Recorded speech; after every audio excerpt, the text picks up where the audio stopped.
So, Ivan IV of Russia, who ruled from 1547 to 1584, is the one history calls Ivan the Terrible. He earned that title for a reputation that's intense, to say the least. He was actually the last of the Grand Princes of Moscow, which emerged from early Slavic territory around Kiev, and he's famous for being the first to call himself Tsar of all Russia. But here's the thing, Ivan didn't start off as the infamous ruler he'd become. His reign began on a surprisingly positive note.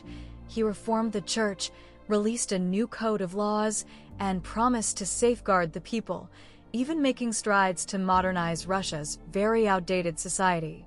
But he had a rough childhood, no doubt about it.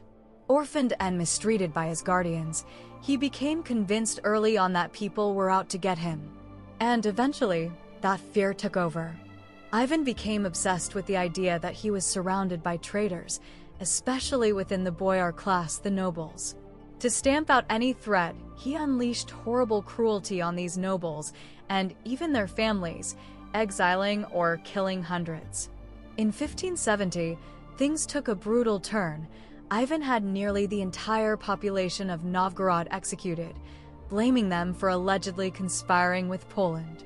And to carry out his revenge and keep control, he relied on a loyal militia called the Oprichnina.